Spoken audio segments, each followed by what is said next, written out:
professores fazem perguntas são idiotas. Um dia eu perguntei se eu podia ir no banheiro.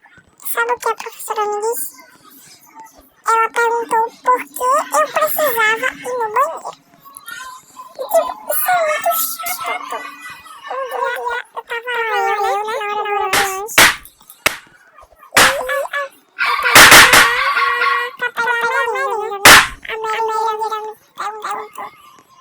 Nossa, essa vergonha quando eu repeti. Ela perguntou por que eu queria repetir. Eu tava falando